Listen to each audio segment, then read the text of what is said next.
I knew I needed resources if I was going to track down Roscoe Bob Bryant, and hunting Plummer looked like a good way to get rich quick. As the local vigilantes exposed him as the leader of the bandits, and put a generous price on his head. Plummer rallied his gang to plunder one last gold mine before making their escape, and that's where I thought I'd find him.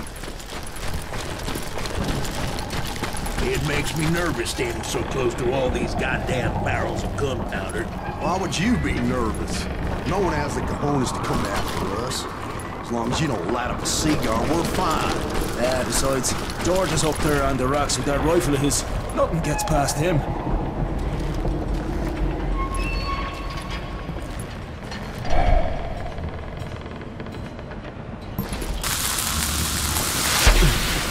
Oh yeah? Who the hell is that? As my late father pointed out to me more than once, God made men, but Samuel Colt made them equal.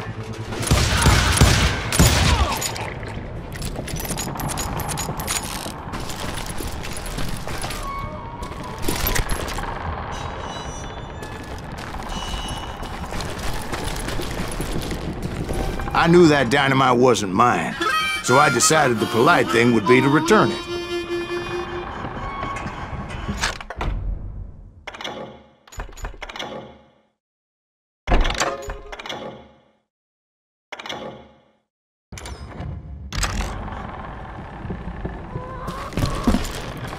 It was the biggest gold rush since Sutter's Mill in '48.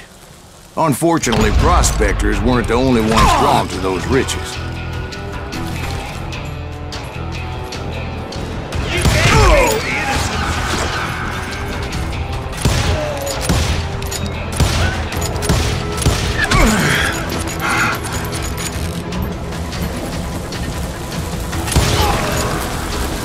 There were thieves and killers, robbing travelers and hijacking gold shipments. Like those that ran with Plummer. Some were just regular folks I knew from town, drawn by greed and easy pickings. Charlie Crow, the blacksmith. James, who worked in the stable. Sam and Jeremiah Barber, the butcher's sons. Ordinary citizens who lived a double life. Stealing and thieving and murdering their neighbors.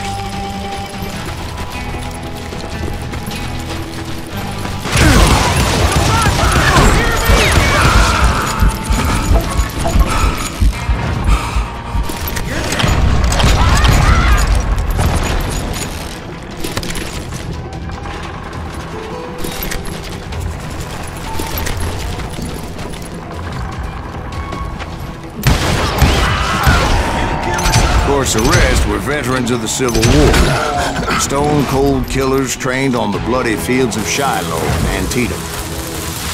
Dangerous, desperate individuals. If Daddy had lived to see Alfred Nobel's explosive invention, my guess is he would have told Samuel Colt to kiss his ass. Plummer had a lot of men on his payroll, a hell of a lot. That son of a bitch pretended to protect the public with one hand, while stealing them blind with the other. He set up a defensive perimeter which I had no idea how to breach. I was outnumbered and in way over my head, but I was too damn stubborn and stupid to realize it. They must have thought I was touched, or had some kind of death wish, seeing as there were barrels of gunpowder everywhere. I thought I was some kind of hero.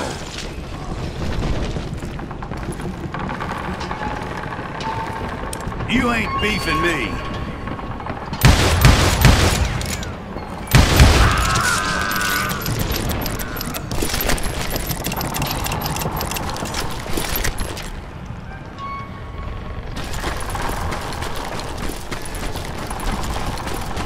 I finally made it past and headed on to meet my destiny. But first, I had something I needed to figure out. I had a few ideas on how to get into that mine, but once I made my decision, I knew there was no turning back. So my first thought was to enter the nearest mine portal. I saw an entrance. Made sense.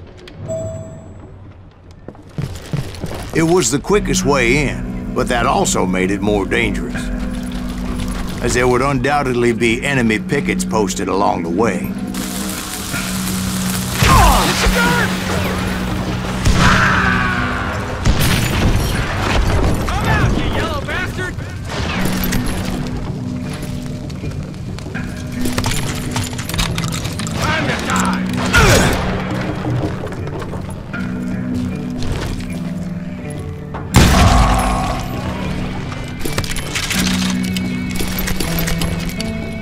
Besides, once you enter a mine like that, it's easy to get all turned around. And that confusing maze of corridors wouldn't even be the worst of it. Some of those shafts could be as deep as hell.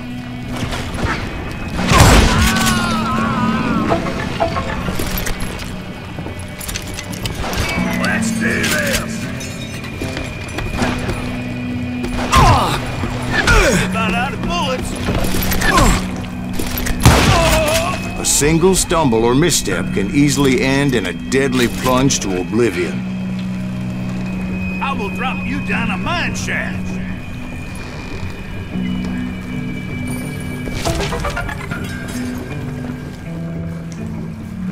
Time to blow your shit up. Come on out, you yellow bastard. I do not deserve to die like this.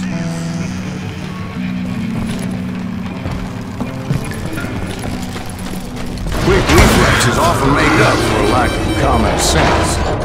Luckily, I was never one to be easily bushwhacked. I would just need to be careful not to blow myself to kingdom come.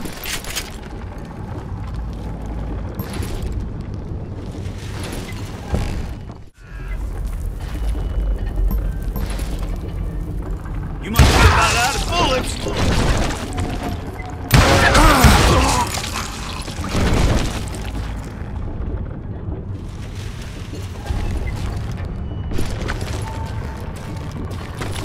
One wrong bullet could have turned that mine into a dad-blasted tomb.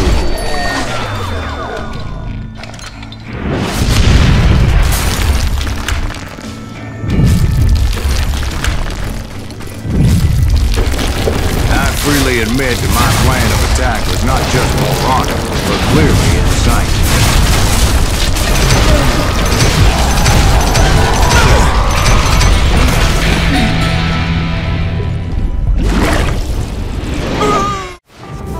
Instead, I spotted a ladder, a way into the mine from the opposite side.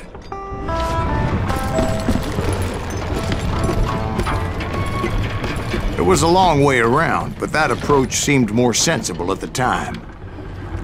Of course, being I had a problem with heights, that scaffolding scared the bejesus out of me. Climbing down that ladder required some caution, because even though I had a younger man's reflexes, no man can dodge a damn bullet while climbing down a rickety ladder. I needed to make a leap of faith, which ain't easy when you're suspended between heaven and hell. I was determined not to give up, however, as Sheriff Plummer seemed quite the despicable character.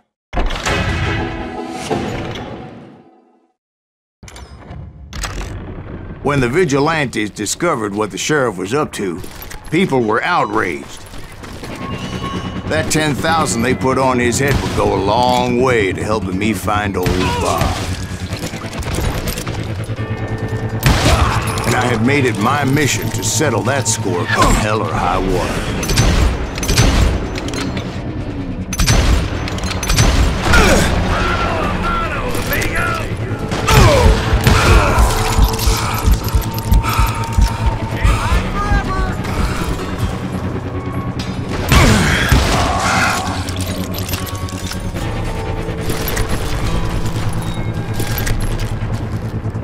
But But first, I would have to make a choice.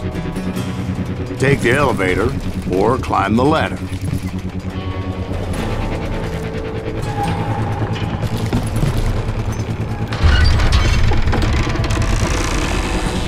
I picked the more convenient and more dangerous route.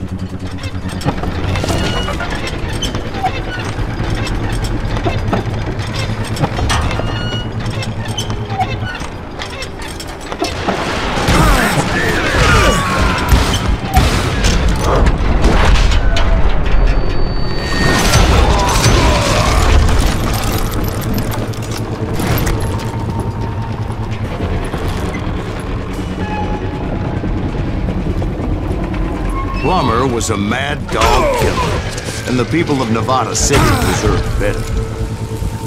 Nevada City? Well, I thought Plummer met his maker in Bannock, Montana. Right, well, he was the sheriff of both places at one time or another, but that's neither here nor there. The point was, taking him down would save a lot of lives, including my own.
Bet you can't do it again!